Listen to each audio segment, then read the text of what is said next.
بسم اللہ الرحمن الرحیم۔ ناظرین، آج ہم آپ کے سامنے 5واں پارہ جو ہے اس کی مختصر تفسیر رکھیں گے۔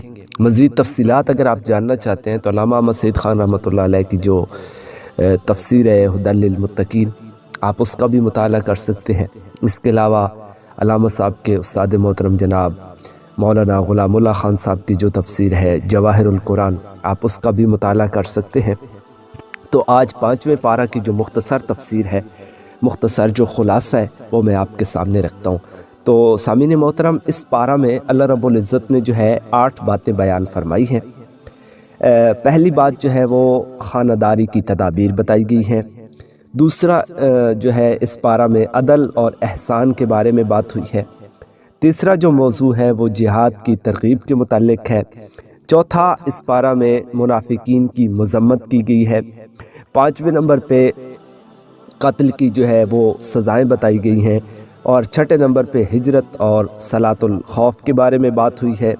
7ویں نمبر پہ ایک قصہ بیان ہوا ہے، اور 8ویں نمبر پہ جو ہے سیدھے راستے پر چلنے کی ترغیب دی گئی ہے۔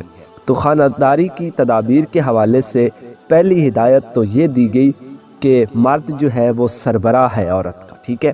پھر سرکش بیوی سے متعلق جو ہے مرد کو 3 تدبیریں بتائی گئی۔ ایک یہ کہ اس کو واضح و نصیحت کرے، یعنی پہلی تدبیر یہ بتائی گئی کہ مرد جو ہے عورت کو کیا کرے، واضح و نصیحت کرے۔ اگر وہ نہ مانے تو بستر الگ کر دے، اگر پھر بھی نہ مانے تو انتہائی قدم کے طور پر حد میں رہتے ہوئے اس کی پٹائی بھی کر سکتا ہے۔ اس کے علاوہ دوسری جو بات ہے وہ عدل و احسان ہے، یعنی عدل و احسان کا حکم دیا گیا تاکہ اجتماعی زندگی بھی درست ہو جائے۔ سبحان اللہ۔ تیسرے نمبر پہ جو ہے جہاد کی ترغیب دی گئی کہ جہاد جو ہے اس کی قرآن مجید میں ترغیب دی گئی کہ موت سے نہ ڈرو، وہ تو گھر بیٹھے بھی آ سکتی ہے۔ نہ جہاد میں نکلنا موت کو یقینی بناتا ہے، نہ گھر میں رہنا زندگی کے تحفظ کی ضمانت ہے۔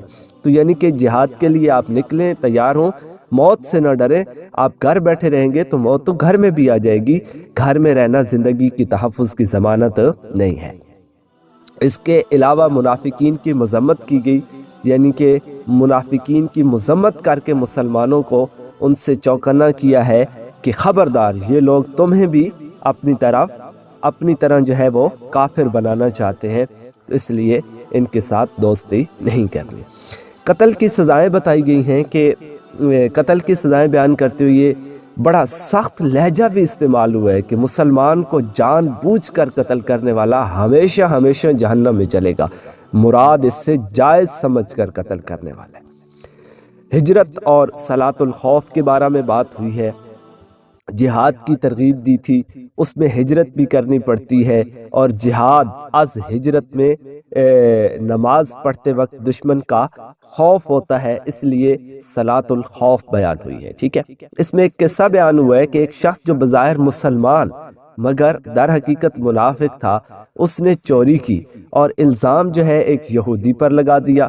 نبی علیہ السلام تک یہ واقعہ پہنچا، آپ صلی اللہ علیہ وسلم یہودی کے خلاف فیصلہ دینے ہی والے تھے کہ آیت نازل ہوئی، اور اللہ تعالیٰ نے بتا دیا کہ چور وہ مسلمان نما منافق ہے، چنانچہ وہ چور مکہ بھاگا اور کھلا کافر بن گیا۔ اس کے علاوہ آخری جو بات بیان ہوئی ہے وہ سیدھے راستے پر چلنے کی ترغیب دی گئی ہے، یعنی کہ شیطان کی اطاعت سے بچو، وہ گمراہ کن ہے۔ ابو الانبیاء ابراہیم علیہ السلام کی اتباع کرو، عورتوں کے حقوق ادا کرو، منافقین کے لیے جو ہے نا سخت عذاب ہے۔ یہ 5 باتیں جو ہیں، یہ 8 باتیں جو ہیں اس پارہ میں بیان ہوئی ہیں۔ تو انشاءاللہ اگلے پارہ کی تفسیر اور مختصر خلاصہ جو ہے اگلی نشست میں آپ کے سامنے رکھیں گے۔